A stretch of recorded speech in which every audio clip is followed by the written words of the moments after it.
be able to inspire them to get involved in all sorts of activities. It's such a shame that good news, and especially good news about young people. Prince Edward has always been the quiet one, the steady royal, the one who rarely made headlines, rarely stirred drama, and rarely spoke out of turn.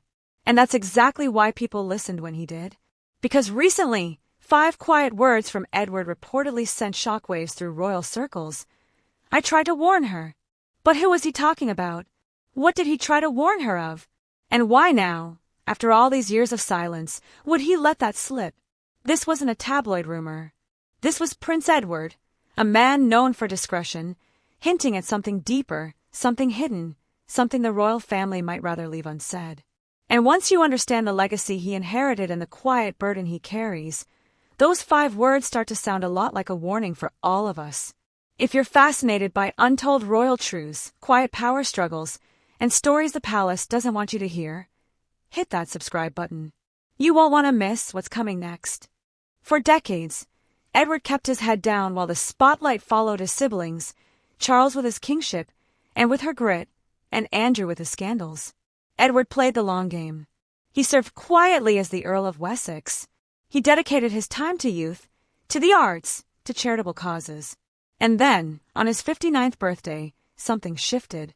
He was granted the title his father once wore with pride, Duke of Edinburgh, a title that symbolized service, strength, and the heartbeat of a generation.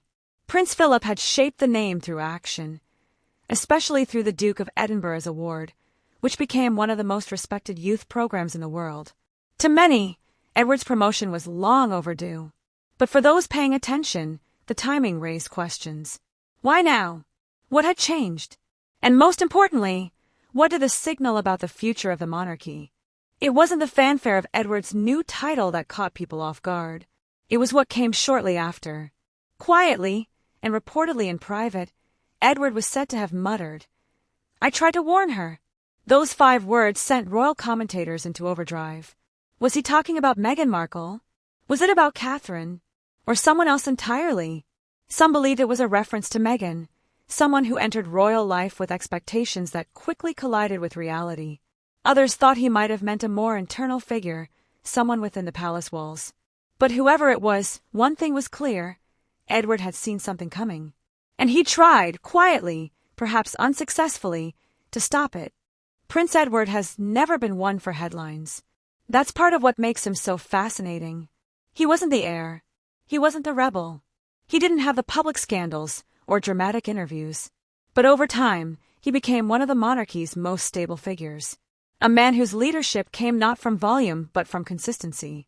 While others demanded attention, Edward earned respect through decades of work with charities, through his support for the arts, and through his leadership in youth development. He and his wife Sophie became full-time working royals in the early 2000s and never looked back.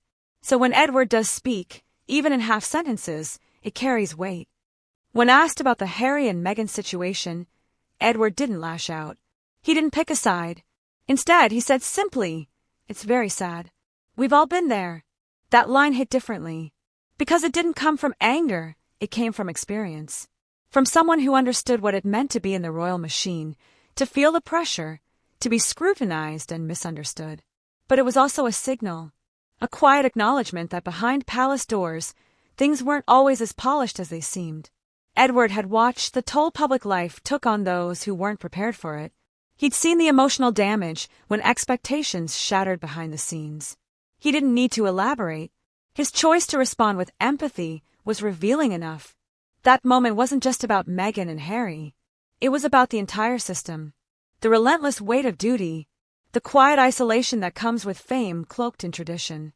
And in that moment, Edward's tone wasn't just gentle, it was almost protective. As if he knew exactly how easy it was to be consumed by the very institution you swore to serve. Becoming the Duke of Edinburgh wasn't just a promotion, it was a mission. Prince Philip had spent more than 70 years building something bigger than himself, a youth movement that spread across 130 countries, empowering millions of young people to lead, to serve, to grow. Edward inherited that torch, and he didn't just carry it, he modernized it. He worked to bring the Duke of Edinburgh's award into underserved schools prisons, and rural communities. In the U.S., almost half of its participants now come from at-risk communities. This wasn't just a royal charity. It was a global engine for change. And for Edward, this wasn't about following tradition. It was about relevance. He believed in programs that worked, that inspired young people not just to check boxes, but to change their lives. He personally visited award ceremonies, listened to participant stories, and pushed for updates that made the program more inclusive, especially for those who needed it most. He's even spoken about how young people today aren't just looking for activities, they're looking for meaning, for challenge, for transformation. Edward believed in challenge, in growth through discomfort, in leadership built through hardship, and with every story he heard, from kids in overcrowded cities to rural teens climbing their first mountain, he was reminded of the power of potential unlocked through purpose. But not everyone appreciated his honesty. During a visit to Australia, Edward remarked that the risk of getting hurt on an expedition often made the program more appealing to young people. He wasn't glorifying danger, but rather emphasizing the power of real challenge. Some critics found the comment tone-deaf. Others said it showed how in touch he was with what today's youth need. In a world obsessed with safe, curated experiences, Edward's philosophy stood out. Growth doesn't happen without risk, without failure, without the real possibility of struggle. He later clarified that the program takes every precaution. Safety was never a negotiable aspect, but the underlying point remained: authenticity is what matters. Edward's view wasn't about recklessness. It was about trust, trusting that young people are capable of more than society often assumes. That when given the space to explore, to face fears, to lead, they rise. And that idea, that challenge and hardship aren't threats, but tools for growth, was central to the legacy he inherited and fiercely defended. It was a sharp contrast to the culture of appearances that so often surrounds royal life. While others managed image, Edward invested in impact. And that, to him, made all the difference. So when Edward said, "I tried to warn her," maybe it wasn't about one person at all. Maybe it wasn't just Meghan. Maybe it was a broader reflection on royal life, on public pressure, on what happens when people enter this world without understanding the cost. Edward had lived it, the slow grind, the sacrifice of privacy, the need to represent something bigger than yourself. And perhaps, watching others falter under those same pressures, all he could do was whisper a truth he had learned long ago. In a family known for spectacle, Edward reminds us that real strength doesn't always make noise. It listens. It endures. It leads from behind. He may not give interviews or dominate headlines, but his story is becoming more important than ever, especially in a monarchy struggling to evolve. Because Edward's rise isn't flashy. It's steady. And when he finally speaks, even in fragments, maybe we should lean in. Because the quietest ones are often the ones who've seen the most. So what did Edward mean when he said, "I tried to warn her"? Was it about one person, or a quiet message to anyone stepping into royal life without truly understanding its cost? He's not here to make noise.